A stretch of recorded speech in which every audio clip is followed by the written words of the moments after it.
Okay, just going to show you real quickly how you set up for printing in color with Photoshop. I'm just going to start a new document here, just make it US paper size real quick. So say you're setting up your document and you're going to be printing in color. We want to go down to color mode here. We want to select CMYK color.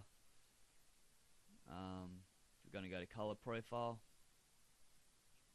and we're going to put it on US sheet fed coded V2. And we click OK for that.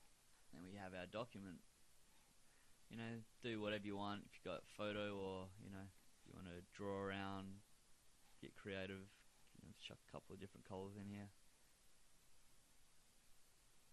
Whatever. Just say you got your photo and you got your color picture that you want to get printed up. So now we got this file. Go to save as, and we make sure it's a PDF file right here.